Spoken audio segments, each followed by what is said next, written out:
नमस्कार दोस्तों, स्वागत है आपके अपने YouTube चैनल एडिल अड्डा में। दोस्तों आज की इस वीडियो में बात करेंगे मॉडल प्रैक्टिस सेट नंबर 5 के बारे में। यहाँ से आपको लगभग प्रश्न जीविका भर्ती में देखने को मिलेगा, जिसमें सभी पोस्ट इसमें शामिल है। एरिया कोऑर्डिनेटर, कम्युनिटी कोऑर्डिनेटर, जो भी पोस्ट है सभी पोस्टों के लिए सबका लगभग कॉमन एग्जाम है, जिसमें 2 ही पोस्ट है जिसका कि अलग से 60 नंबर का पूछा जाएगा, ऑफिस असिस्टेंट और ब्लॉक IT एग्जीक्यूटिव का। बाकी सबका जो है 70 नंबर का प्रश्न रहेगा, आपको 80 मिनट में बनाना है। इसमें नेगेटिव मार्किंग नहीं रहेगा।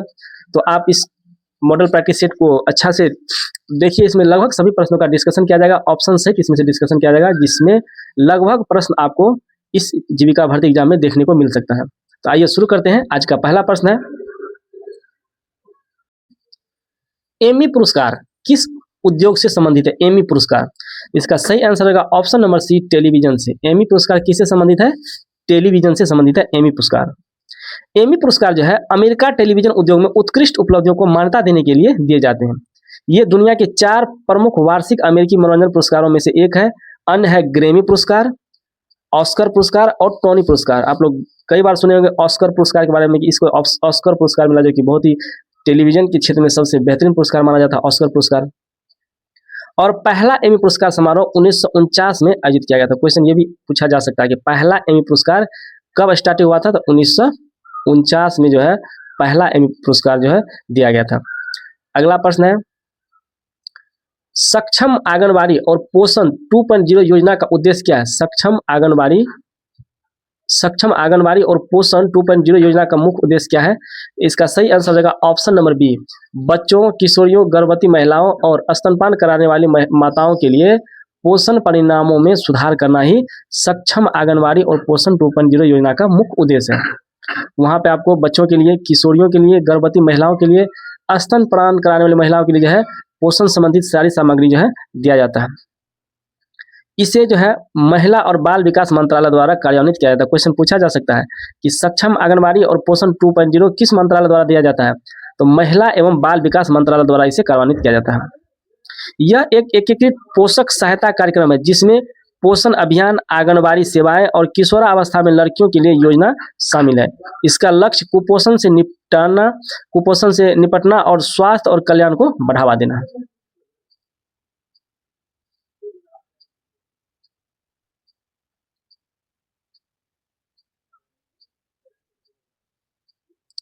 अगला प्रश्न है, दिल्ली को भारत की राजधानी कब बनाया गया? कई एग्जामों में क्वेश्चन पूछा गया कि दिल्ली को भारत की राजधानी कब बनाया गया? इसका सही आंसर होगा ऑप्शन नंबर बी, 1911 ईस्वी में।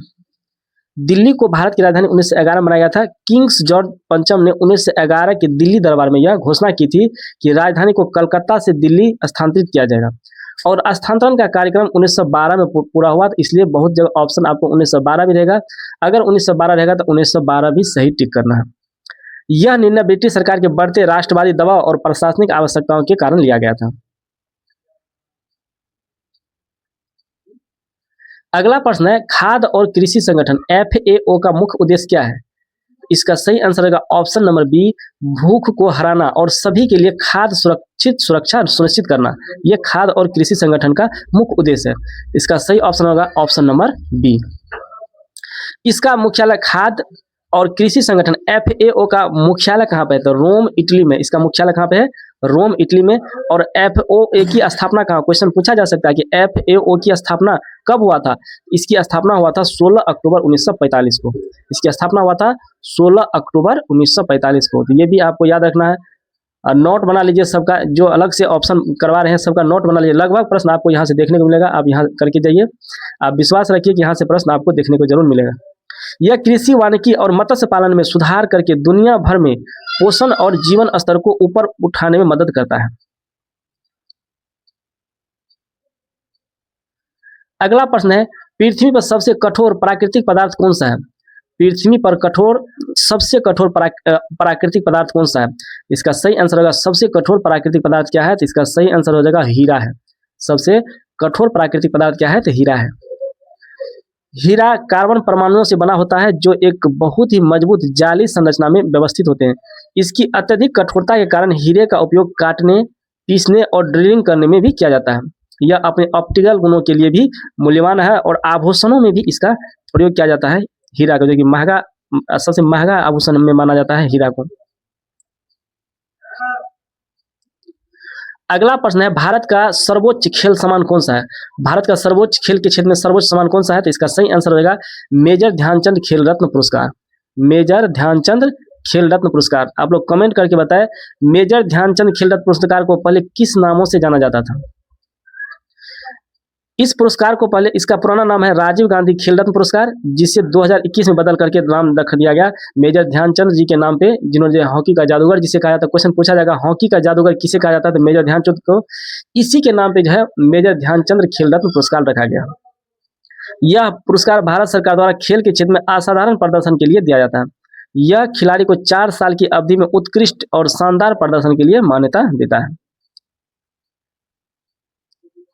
अगला प्रश्न है, water prize Stockholm water prize किस क्षेत्र में दिया जाता है? इसका सही आंसर होगा ऑप्शन नंबर बी, जल संरक्षण और प्रबंधन के क्षेत्र में। जल संरक्षण और प्रबंधन के क्षेत्र में। इसे अक्सर पानी का नोबेल पुरस्कार भी कहा जाता है। वाटर प्राइज को पानी का नोबेल पुरस्कार भी कहा जाता है। यह Stockholm international water institute CB द्वारा प्रदान किया जाता है और 1991 में इसे स्थापित किया गया था। क्वेश्चन पूछा जाएगा वाटर प्राइज की शुरुआत कब हुआ था? तो 1991 हुआ था। किस इंस्टीट्यूट द्वारा इसे दिया जाता था? स्टॉकहोम इंटरनेशनल वाटर इंस्टीट्यूट द्वारा इसे प्रदान किया जाता है। अगला प्रश्न है, प्रधानमंत्री किसान संपदा योजना का मुख्य उद्देश्य क्या है? प्रधानमंत्री किसान संपदा योजना का मुख्य उद्देश्य क्या है? इसका सही आंसर होगा ऑप्शन नंबर बी।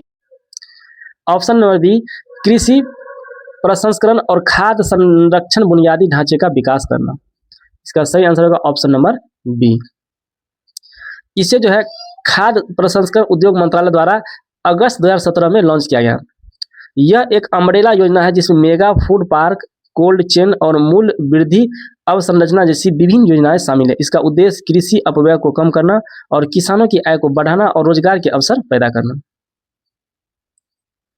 अगला प्रश्न है, भारतीय राष्ट्रीय कांग्रेस के पहले मुस्लिम अध्यक्ष कौन थे? भारतीय राष्ट्रीय कांग्रेस के पहले मुस्लिम अध्यक्ष कौन थे? इसका सही आंसर होगा बदरुद्दीन तैयब जी। सबसे पहले मुस्लिम अध्यक्ष थे बदरुद्दीन तैयब जी। बदरुद्दीन तैयब ने 1887 में मद्रास में आयोजित भारतीय राष्ट्रीय कांग्रेस के तीसरे अधिवेशन की अध्यक्षता किया था। क्वेश्चन पूछा जाएगा बदरुद्दीन तैयब जी ने किस अधिवेशन की अध्यक्षता किया था? तो तीसरे अधिवेशन की। और कब किया था? 1887 में। वे बम्बई उच्च न्यायालय के पहले भारतीय बैरिस्टर और न्यायाधीश भी थे। बदरुद्दीन तैयब जी बम्बई उच्च न्यायालय के पहले भारतीय बैरिस्टर और न्यायाधीश भी थे। इसकी अध्यक्षता ने कांग्रेस के समावेशी चरित्र को उजागर किया था। अगला प्रश्न है, अंतरराष्ट्रीय ऊर्जा एजेंसी आयरेना का मुख्यालय कहाँ पे? अंतरराष्ट्रीय ऊर्जा एजेंसी आयरेना का मुख्यालय कहाँ स्थित है? इसका सही आंसर होगा option number B, Abu Dhabi संयुक्त अरब अमीरात में। अबू धाबी संयुक्त अरब अमीरात में। और इसकी स्थापना, एरेना की स्थापना कब हुआ था? इसकी स्थापना हुआ था 2009 में। और एरेना एक अंतर सरकारीय संगठन है जो सतत विकास के लिए अक्षय ऊर्जा के व्यापक और बढ़ते अपनाने को बढ़ावा देता है। यह देशों को अक्षय ऊर्जा नीतियों और प्रौद्योगिकियों पर सलाह और सहायता प्रदान करता है। अगला प्रश्न है, सौर ऊर्जा पर चलने वाला दुनिया का पहला हवाई अड्डा कौन सा है? सौर ऊर्जा पर चलने वाला दुनिया का पहला हवाई अड्डा, इसका सही आंसर होगा कोचीन अंतरराष्ट्रीय हवाई अड्डा, केरल में। इसका सही आंसर होगा कोचीन अंतरराष्ट्रीय हवाई अड्डा, केरल, जो कि सौर ऊर्जा पर चलने वाला दुनिया का पहला हवाई अड्डा है। इसने 2015 में पूरी तरह से सौर ऊर्जा पर काम करना शुरू कर दिया था। इसकी शुरुआत कब हुआ था सौर ऊर्जा का पूर्ण रूप से? 2015 में। यह हवाई अड्डा अपने परिसर में स्थापित सौर ऊर्जा संयंत्रों से अपनी सभी बिजली जरूरतों को पूरा करता है। यह सतत विमानन के क्षेत्र में एक महत्वपूर्ण वैश्विक मील का पत्थर साबित है। अगला प्रश्न है, किस टेनिस खिलाड़ी को किंग ऑफ क्ले कहा जाता है? किस टेनिस खिलाड़ी को जो है किंग ऑफ क्ले के नाम से जाना जाता है? इसका सही आंसर होगा option number C, Rafael Nadal को। राफेल नडाल को ही किंग ऑफ क्ले के नाम से जाना जाता है।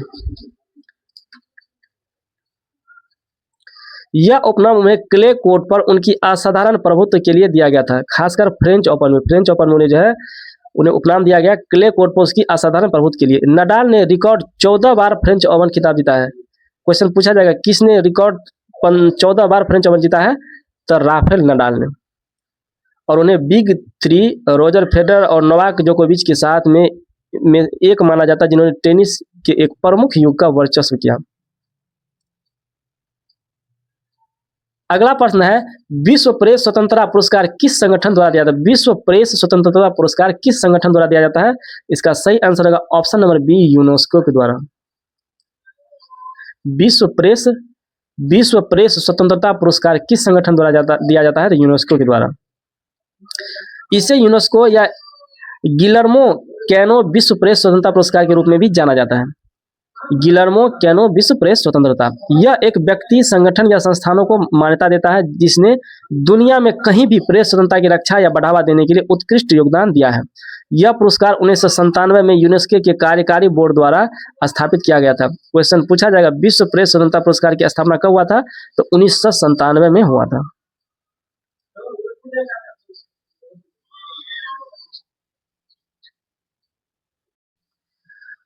पंडित दीनदयाल उपाध्याय उन्नत कृषि शिक्षा योजना का उद्देश्य क्या है?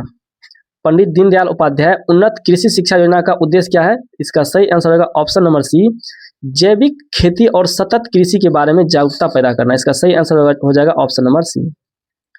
इसका जो है पंडित दीनदयाल उपाध्याय उन्नत कृषि शिक्षा का शुरुआत कृषि एवं किसान मंत्रालय द्वारा लॉन्च किया गया। ये क्वेश्चन पूछा जा सकता है कि पंडित दीनदयाल उपाध्याय उन्नत कृषि शिक्षा किस मंत्रालय द्वारा शुरू किया गया है? तो कृषि एवं किसान कल्याण मंत्रालय द्वारा। यह योजना जैविक खेती के महत्व और लाभों पर जोर देती है, जिससे किसानों को अस्थायी कृषि पद्धतियों को अपनाने में मदद करती है। यह प्रशिक्षण और क्षमता निर्माण के माध्यम से किसानों और कृषि समुदाय को शिक्षित करने पर केंद्रित है।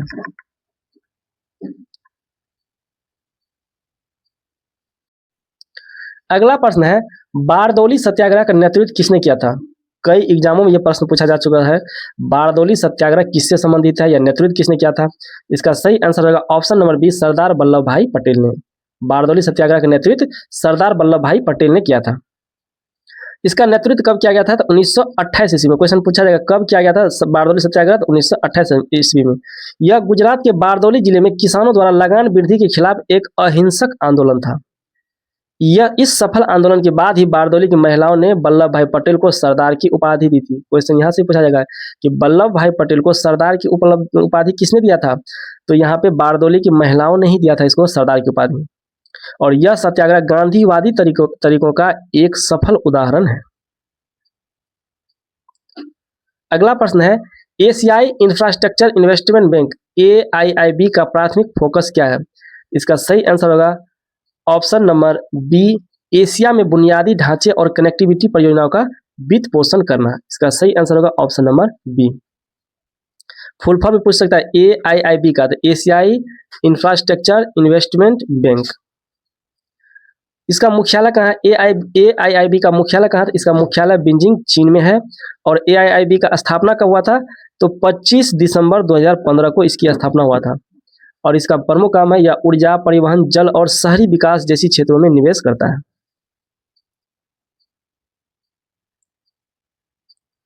अगला प्रश्न है, बारिश की बूंदों का गोलाकार आकार किस घटना के कारण होता है? किस घटना के कारण जब बारिश का बूंद गोल होता है? इसका सही आंसर होगा ऑप्शन नंबर सी, पृष्ठ तनाव के कारण। ये रेलवे का फेमस क्वेश्चन है, पृष्ठ तनाव के कारण जो है वर्षा का बूंद क्या होता है? गोल होता है। पृष्ठ तनाव तरल की सतह पर कार्य करने वाला एक बल है जो सतह के क्षेत्र को न्यूनतम करने का प्रयास करता है। वह कौन सा आउटपुट डिवाइस है जो कंप्यूटर के साउंड कार्ड से सिग्नल को ऑडियो में बदल देता है?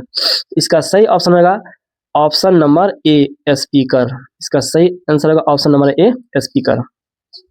स्पीकर एक आउटपुट डिवाइस है जो कंप्यूटर के साउंड कार्ड से सिग्नल को ऑडियो में बदल देता है। दूसरा ऑप्शन है इसमें प्लॉटर। प्लॉटर का क्या काम है? तो प्लॉटर एक प्रिंटर है जो एक या एक से अधिक स्वचालित पेन से कागज पर रेखा चित्र बनाने के लिए कंप्यूटर की कमांड पर काम करता है। यह नियमित प्रिंटर के विपरीत एक प्लॉटर वेक्टर ग्राफिक फाइलों या कमांड के सीधे पॉइंट टू पॉइंट रेखा खींच सकता है। सी नंबर ऑप्शन में है ग्राफिक कार्ड। ग्राफिक कार्ड क्या है? ग्राफिक कार्ड जिसे वीडियो कार्ड या डिस्प्ले कार्ड या ग्राफिक एडॉप्टर VGA कार्ड या VGA video adapter, display adapter या बोलचाल की भाषा में GPU भी कहा जाता है। यह एक कंप्यूटर एक्सपेंशन कार्ड है जो मॉनिटर जैसे डिस्प्ले डिवाइस के लिए ग्राफिक्स आउटपुट का फीड करता है। और मॉनिटर एक आउटपुट डिवाइस है जो चित्रात्मक या पाठ रूप में सूचना प्रदर्शित करता है, जिसमें हम लोग कोई चीज देखते हैं। ये हमारा क्या है? मॉनिटर है। एप्पल द्वितीय डैश पीढ़ी के कंप्यूटर का एक उदाहरण है। इसका सही आंसर होगा ऑप्शन नंबर डी, चतुर्थ पीढ़ी के कंप्यूटर का क्या है, एक उदाहरण है। इसमें पहली पीढ़ी जो आया था कंप्यूटर 1940 से 50 में वैक्यूम ट्यूब आधारित था।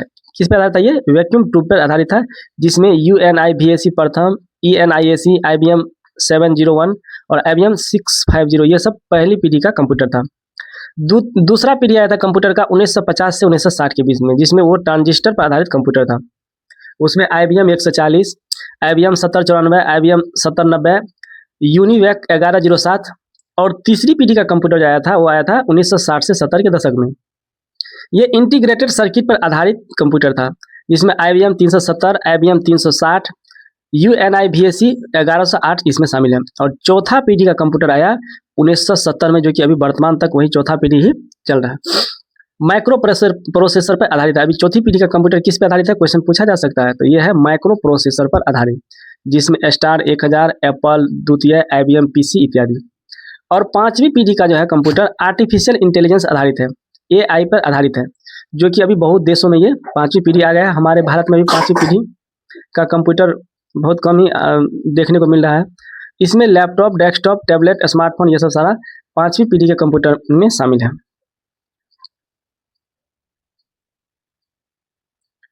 अगला प्रश्न है, आमतौर पर एक QWERTY कीबोर्ड में डैश कीज होती है। इसका सही आंसर होगा ऑप्शन नंबर सी, 104। आमतौर पर जो है कोई खास एक कीबोर्ड होगा तो उसमें 104 की ही होता है। और यह नाम कीबोर्ड के ऊपरी बाएं अक्षर की पंक्ति पर पहली 6 कीज के क्रम में आता है, जिसे 1870 के दशक की शुरुआती में क्रिस्टोफर लैंथम सोल्स, एक अखबार के संपादक और प्रिंटर जो कोनोसा विस्कॉन्सिन में रहते थे, द्वारा तैयार किया गया था ये इसका सिस्टम, कीबोर्ड का सिस्टम।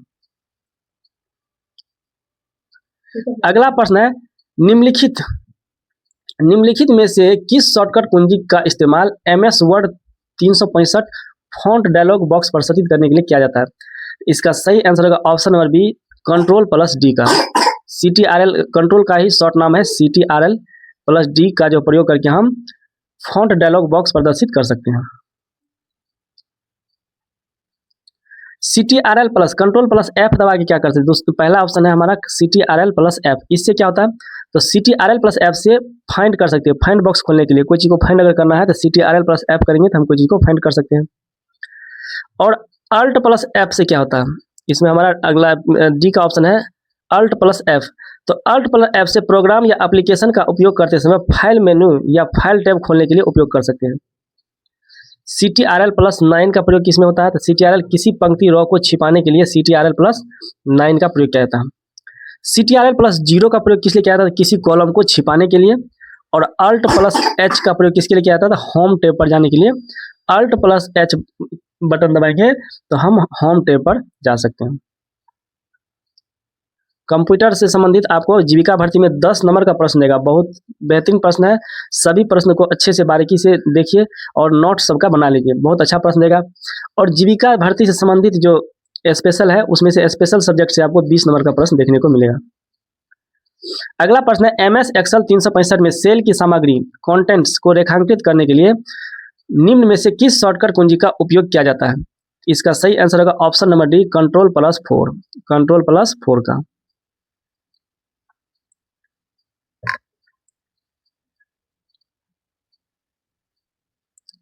अगला प्रश्न है, निम्नलिखित में से कौन सी कीबोर्ड शॉर्टकट का उपयोग कर क्रोम ब्राउजर में करंट टैब के बाईं और एक ब्राउजिंग टैब को सक्रिय करने के लिए किया जाता है? तो इसका सही आंसर हो जाएगा option number D, control page up. Control page up यह कर्सर को पिछले पृष्ठ के शीर्ष पर ले जाता है और यह क्रोम ब्राउजर में करंट टैब को बाईं और एक ब्राउजर टैब को सक्रिय भी करता है। Ctrl+राइट एरो, पहला ऑप्शन है Ctrl+राइट एरो। इसका क्या काम है Ctrl+राइट एरो का? इसका काम है एक शब्द को दाईं ओर ले जाना, Ctrl+राइट एरो का काम है। और Ctrl+लेफ्ट एरो का क्या काम है, तो Ctrl+लेफ्ट एरो यह अंतिम कॉलम में चला जाता है। और Alt+पेज डाउन का क्या काम है, Alt+पेज डाउन। तो अल्ट प्लस पेज डाउन का काम है, इसका उपयोग एक स्क्रीन को नीचे ले जाने के लिए किया जाता है। Alt plus page down, down मतलब ये होता है नीचे ले जाना, तो पेज को नीचे ला जाने में इसका काम होता है। अगला प्रश्न है, कंप्यूटर की दुनिया में UBUNTU क्या है?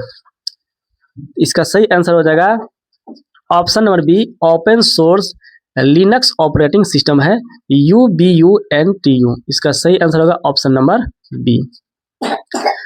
UBUNTU एक ओपन सोर्स ऑपरेटिंग सिस्टम है जो डेबियन JNU लिनक्स वितरण पर आधारित है। UBUNTU के मुख्य रूप से व्यक्तिगत कंप्यूटरों पर उपयोग करने के लिए डिजाइन किया गया है, हालांकि इसका एक सर्वर संस्करण भी मौजूद है। UBUNTU एक अफ्रीकी शब्द है जिसका शाब्दिक अर्थ है ह्यूमैनिटी टू अदर्स। UBUNTU को कहाँ का शब्द है? ये अफ्रीकी शब्द है जिसका मतलब होता है ह्यूमैनिटी टू अदर्स। अगला प्रश्न है, प्रोग्राम निर्देशों को संचालित करने के लिए किसका उपयोग किया जाता है जिसे कंप्यूटर में कभी भी बदला नहीं जा सकता है? प्रोग्राम निर्देशों को संचालित करने के लिए किसका उपयोग किया जाता है जिसे कंप्यूटर में कभी भी बदला नहीं जा सकता है? इसका सही आंसर होगा ऑप्शन नंबर ए, रोम का। प्रोग्राम निर्देशों को संचालित करने के लिए रोम का प्रयोग किया जाता है जिसे कंप्यूटर में कभी भी बदला नहीं जा सकता है। रोम यह एक प्रकार का स्टोरेज माध्यम है जो डाटा को अस्थायी रूप से संग्रहित करता है। क्वेश्चन पूछा जाएगा ये परमानेंट डाटा है या अस्थायी है या अस्थायी है? तो यह एक नॉन वोलेटाइल कंप्यूटर मेमोरी है।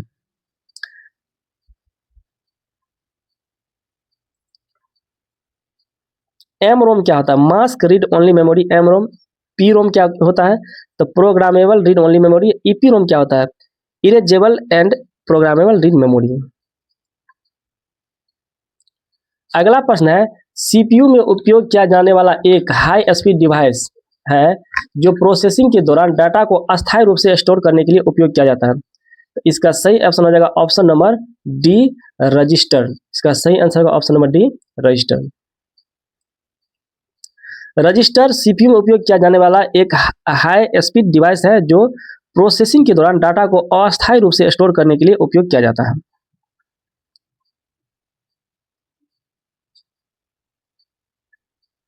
इसमें पहला ऑप्शन है arithmetic logic unit. Arithmetic logic unit क्या होता है? ALU, जिसको शॉर्ट में हम लोग ALU कहते हैं। तो अर्थमेटिक लॉजिक यूनिट एक सेंट्रल प्रोसेसिंग यूनिट का हिस्सा है जो कंप्यूटर निर्देश शब्दों को ऑपरेट पर अंकगणितीय और तर्क संचालन करती है। यह कंप्यूटर सिस्टम में एक ऑक्सिलरी मेमोरी को सबसे कम लागत, उच्चतम स्थान और सबसे धीमी दृष्टिकोण स्टोर करने के रूप में संदर्भित किया जाता है। कंट्रोल यूनिट क्या होता है? कंट्रोल यूनिट CPU यह एक कंप्यूटर के प्रोसेसर की भीतरी सर्किटरी होती है जो संचालन को निर्देशित करती है। अगला प्रश्न है, चार्ड हर्ले और स्टीव चेन कंप्यूटर नव प्रवर्तक है जिन्हें डैश के सह संस्थापक होने का श्रेय दिया जाता है। इसका सही आंसर होगा ऑप्शन नंबर डी, यूट्यूब पर। Steve Chen, Charles Hurley computer नव प्रवर्तक है जिसे यूट्यूब के सह संस्थापक होने का श्रेय दिया जाता है। जावेद करीम ने 2005 में यूट्यूब का निर्माण किया था। क्वेश्चन पूछा जाएगा। हम लोग यूट्यूब से अभी बहुत सारा लोग घर बैठे जो पढ़ाई कर लेते हैं। यूट्यूब के बारे में जानना बहुत जरूरी है कि यूट्यूब का निर्माण किसने किया था, इसका सह संस्थापक कौन था। ये बहुत बेहतरीन क्वेश्चन है कि YouTube Steve Chen, Charles Hurley computer नव प्रवर्तक है जिन्हें यूट्यूब के सह संस्थापक होने का श्रेय दिया जाता है। और जावेद करीम ने फरवरी 2005 में यूट्यूब का निर्माण किया और अक्टूबर 2006 के बाद यूट्यूब को गूगल द्वारा $1.65 बिलियन में खरीद लिया गया। तो सबसे पहले यूट्यूब का निर्माण किसने किया था? तो फरवरी 2005 में यूट्यूब का निर्माण जावेद करीम ने किया था और 2006 में यूट्यूब को गूगल द्वारा जो है खरीद लिया गया।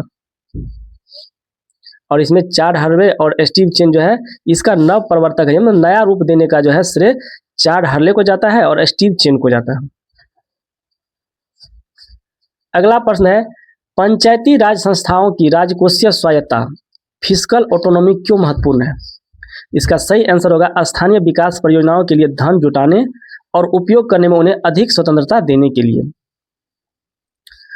वित्तीय संसाधनों तक पहुंच और उन्हें अपनी आवश्यकता के अनुसार उपयोग करने की क्षमता पंचायतों को प्रभावी ढंग से कार्य करने के लिए सक्षम बनाती है। पंचायती राज संस्थाओं को राजकोषीय स्वायत्तता इसलिए जरूरी है। तो इसका सही आंसर होगा ऑप्शन नंबर बी।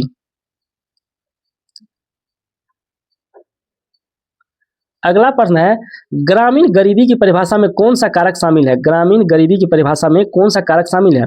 इसका सही आंसर होगा option number B. Option number B, आय, उपभोग, स्वास्थ्य और शिक्षा जैसे बुनियादी आवश्यकताओं तक पहुंच की कमी। ये हमारे ग्रामीण गरीबी की परिभाषा में क्या प्रमुख कारक है। यह बहुआयामी है और केवल मौद्रिक आय तक सीमित नहीं है। गरीब ग्रामीण आबादी को अक्सर खराब स्वास्थ्य सुविधाओं, अपर्याप्त शिक्षा, स्वच्छ पानी की कमी और बिजली तक पहुंच की कमी का सामना करना पड़ता है। ग्रामीण विकास का एक प्राथमिक लक्ष्य गरीबी उन्मूलन है। अगला प्रश्न है, एसएचजी के सदस्यों में नेतृत्व विकास, लीडरशिप डेवलपमेंट का क्या महत्व है? एसएचजी के सदस्यों में जो है नेतृत्व विकास, लीडरशिप डेवलपमेंट का क्या महत्व है? इसका सही आंसर हो जाएगा ऑप्शन नंबर बी। सदस्यों को आत्मविश्वास के साथ समूह चलाने और निर्णय लेने के लिए कौशल प्रदान करना। सदस्यों को आत्मविश्वास के साथ समूह चलाने और निर्णय लेने के लिए कौशल प्रदान करना, ये एसएचजी के सदस्यों के नेतृत्व का महत्व है।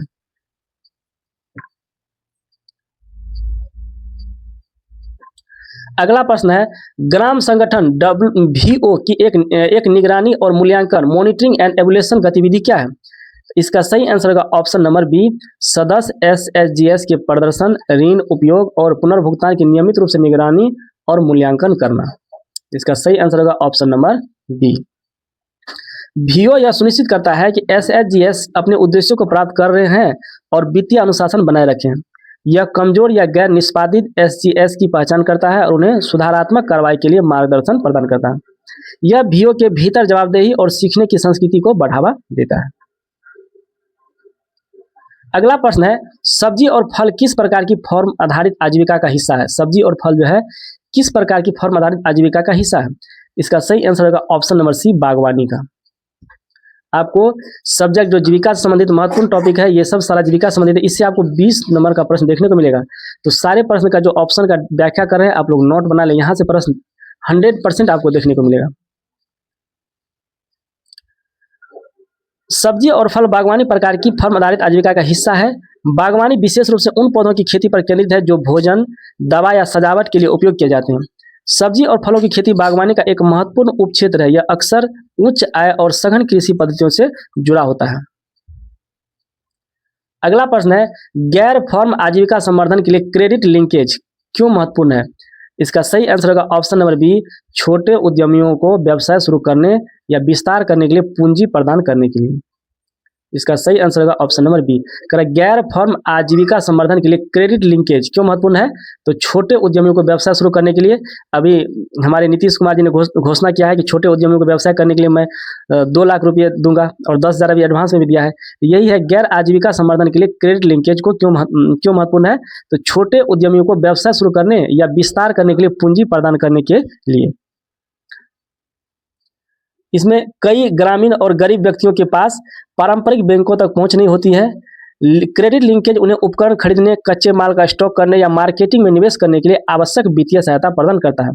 यह ग्रामीण क्षेत्रों में उद्यमिता और आर्थिक विकास को बढ़ावा देता है।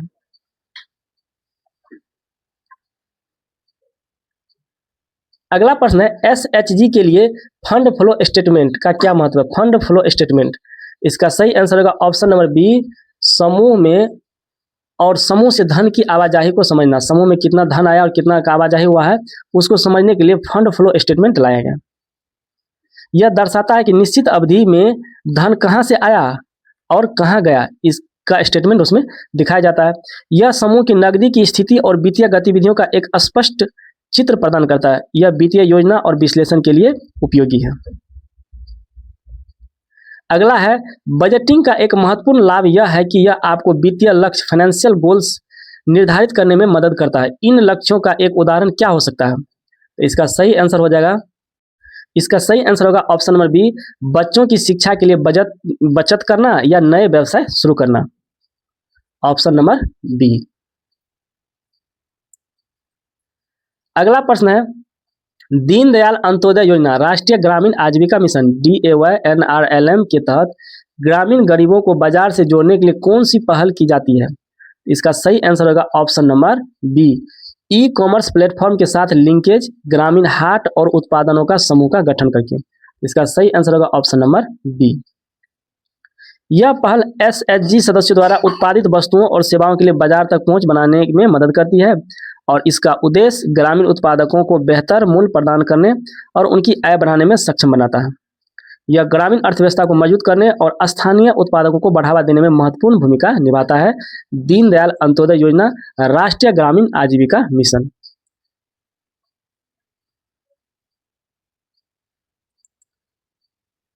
अगला प्रश्न है प्रधानमंत्री आवास योजना ग्रामीण। इसमें दो प्रकार का है, प्रधानमंत्री ग्रामीण आवास योजना, ये ग्रामीण है, और एक होता है हमारा प्रधानमंत्री आवास योजना शहरी। तो प्रधानमंत्री आवास योजना ग्रामीण के तहत आवास दिवस का क्या महत्व है? इसका सही आंसर होगा ऑप्शन नंबर सी, घरों के निर्माण के लिए एक वार्षिक जागरूकता अभियान चलाना, ये आवास दिवस का काम है।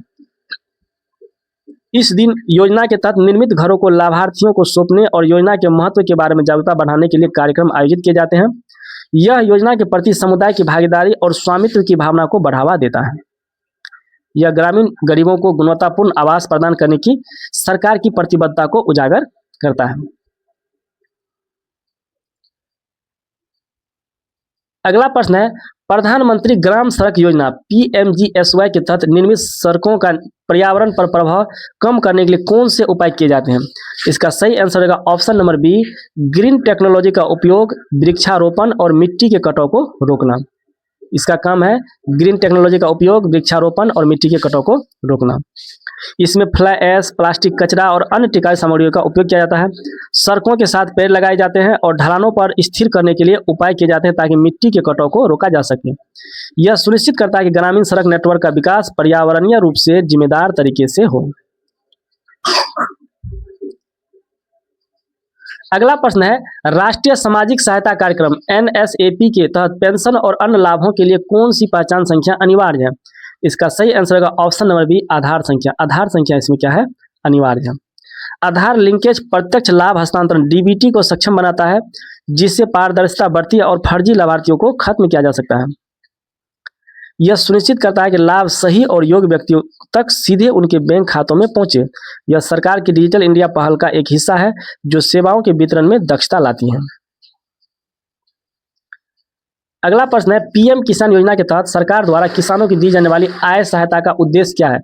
पीएम किसान के तहत जो है 6,000 रुपया 3 किस्तों में 2,000 करके दिया जाता है। तो इसका उद्देश्य क्या है? तो इसका सही ऑप्शन हो जाएगा ऑप्शन नंबर बी, उनकी छोटी मोटी घरेलू और कृषि आवश्यकताओं को पूरा करने में मदद करना। सरकार का यह मुख्य उद्देश्य है कि किसान का जो छोटा मोटा घरेलू काम है, कृषि की आवश्यकता है, उसमें उसको हेल्प करना। इसमें आपको 6,000 प्रतिवर्ष की वित्तीय सहायता उन्हें बीज उर्वरक खरीदने या अन्य कृषि कार्यों और दैनिक घरेलू खर्चों को पूरा करने में मदद करती है। यह योजना किसानों को वित्तीय स्थिति को स्थिर करने और उन्हें कृषि गतिविधियों को जारी रखने के लिए प्रोत्साहित करने के लिए डिजाइन की गई है। यह किसानों के लिए एक महत्वपूर्ण आय का पूरक है।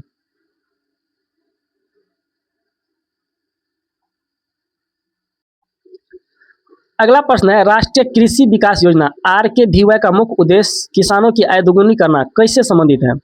इसका सही आंसर होगा कृषि में निवेश बढ़ाकर, उत्पादकता में सुधार करके और बाजार लिंकेज को मजबूत करके जो है किसानों की आय को दोगुनी किया जा सकता है। तो इसका सही आंसर होगा ऑप्शन नंबर बी। यह योजना कृषि बुनियादी ढांचे, प्रौद्योगिकी हस्तांतरण, मूल्य संवर्धन और कृषि उद्यमिता को बढ़ावा देती है। यह किसानों को अधिक कुशल, लाभदायक और टिकाऊ बनाने में मदद करता है। यह भारत में कृषि विकास के लिए एक व्यापक रणनीति का हिस्सा है। अगला प्रश्न है बिहार औद्योगिक प्रोत्साहन नीति विशेष प्रोत्साहन पैकेज का उद्देश्य क्या है? तो इसका सही आंसर हो जाएगा ऑप्शन नंबर बी, कुछ विशिष्ट क्षेत्रों में औद्योगिक इकाइयों को अतिरिक्त प्रोत्साहन प्रदान करना। इसका सही आंसर होगा ऑप्शन नंबर बी। इसका उद्देश्य उन क्षेत्रों में निवेश को आकर्षित करने और तेजी से औद्योगिक विकास को बढ़ावा देने के लिए अतिरिक्त प्रोत्साहन प्रदान करना है। यह नीति उन उद्योगों को लाभ देती है जिन्हें राज्य के लिए रणनीतिक रूप से महत्वपूर्ण माना जाता है। यह नीति बिहार में संतुलित और विविध औद्योगिक विकास सुनिश्चित करने में मदद करता है। अगला प्रश्न है मुख्यमंत्री ग्रामीण सोलर स्ट्रीट लाइट योजना के तहत किस प्रकार की लाइटें लगाई जाती है? इसका सही आंसर होगा ऑप्शन नंबर बी, सौर ऊर्जा से चलने वाली स्ट्रीट लाइट। किस प्रकार का लाइट लगाया जाता है? तो सौर ऊर्जा से चलने वाली स्ट्रीट लाइट लगाया जाता है। इस योजना के तहत गांव और ग्रामीण सड़कों पर सौर ऊर्जा से चलने वाली स्ट्रीट लाइट स्थापित की जाती है। यह पहल ऊर्जा दक्षता को बढ़ावा देती है और ग्रामीण क्षेत्रों में बिजली की कमी की समस्या को कम करती है। यह रात में सुरक्षा बढ़ाती है और ग्रामीण जीवन की गुणवत्ता में सुधार भी करती है। अगला प्रश्न है, बिहार दिव्यांगजन सशक्तिकरण योजना का मुख्य उद्देश्य क्या है? इसका सही आंसर होगा ऑप्शन नंबर बी, दिव्यांगजनों को शिक्षा, रोजगार और सामाजिक समावेशन के माध्यम से सशक्त बनाना। इसका सही आंसर होगा ऑप्शन नंबर बी। इसका मुख्य लक्ष्य दिव्यांगजनों को शिक्षा, कौशल और विकास, रोजगार के अवसर और सामाजिक समावेशन के माध्यम से सशक्त बनाना है। यह योजना उन्हें समाज में मुख्य धारा में लाने और आत्मनिर्भर बनाने के लिए महत्वपूर्ण सहायता और प्रोत्साहन प्रदान करती है। इसमें व्हीलचेयर, श्रवण यंत्र जैसे सहायक उपकरणों का वितरण और छात्रवृत्ति शामिल हो सकती है। अगला प्रश्न है, बिहार मुख्यमंत्री बालक बालिका प्रोत्साहन योजना के तहत इंटरमीडिएट 12वीं में द्वितीय श्रेणी से उत्तीर्ण होने वाले छात्रों को क्या लाभ मिलता है? इसका सही आंसर होगा द्वितीय श्रेणी से उत्तीर्ण होने वाले को कोई लाभ नहीं मिलता है। इस योजना के तहत केवल प्रथम श्रेणी से उत्तीर्ण होने वाले अविवाहित छात्रों, बालक और बालिका दोनों को 25,000 की प्रोत्साहन राशि मिलती है। द्वितीय श्रेणी से उत्तीर्ण होने वाले छात्रों को इस विशेष योजना के तहत कोई सीधा वित्तीय प्रोत्साहन नहीं मिलता है। इसका उद्देश्य छात्रों को उच्च अंकों के साथ उत्तीर्ण होने के लिए प्रेरित करता है। अगला प्रश्न है, बिहार की किस योजना का उद्देश्य गंगा नदी के किनारे वृक्षारोपण को बढ़ावा देना है? इसका सही आंसर होगा ऑप्शन नंबर बी, गंगा किनारे वृक्षारोपण योजना। इसका सही आंसर होगा ऑप्शन नंबर बी। यह योजना नदी के किनारे बड़े पैमाने पर वृक्षारोपण को बढ़ावा देती है। इसका लक्ष्य नदी के पारिस्थितिकी तंत्र को मजबूत करना, मिट्टी के कटाव को रोकना और पर्यावरण संतुलित बनाए रखना है। यह जल जीवन हरियाली अभियान के व्यापक लक्ष्यों के अनुरूप है, लेकिन विशेष रूप से गंगा के किनारे पर केंद्रित है। अगला प्रश्न है, मुख्यमंत्री पिछड़ा वर्ग अति पिछड़ा वर्ग प्रवेशिकोत्तर छात्रवृत्ति योजना के तहत कौन से छात्र लाभान्वित होते हैं? इसका सही आंसर होगा ऑप्शन नंबर बी, मैट्रिक के बाद के उच्च शिक्षा प्राप्त करने वाले पिछड़ा वर्ग और अति पिछड़ा वर्ग के छात्र। इसका सही आंसर होगा ऑप्शन नंबर बी। यह योजना उन छात्रों को वित्तीय सहायता प्रदान करती है जो मैट्रिक 10वीं के बाद उच्च शिक्षा, स्नातक, स्नातकोत्तर, तकनीकी, व्यावसायिक पाठ्यक्रम प्राप्त कर रहे हैं। इसका उद्देश्य इन वर्गों के छात्रों को अपनी शिक्षा जारी करने और वित्तीय बाधाओं के कारण पढ़ाई छोड़ने से रोकना है। यह सामाजिक समानता और शैक्षणिक सुनिश्चित करने में मदद करती है। दोस्तों, आज का वीडियो कैसा लगा लाइक कमेंट करके बताएं।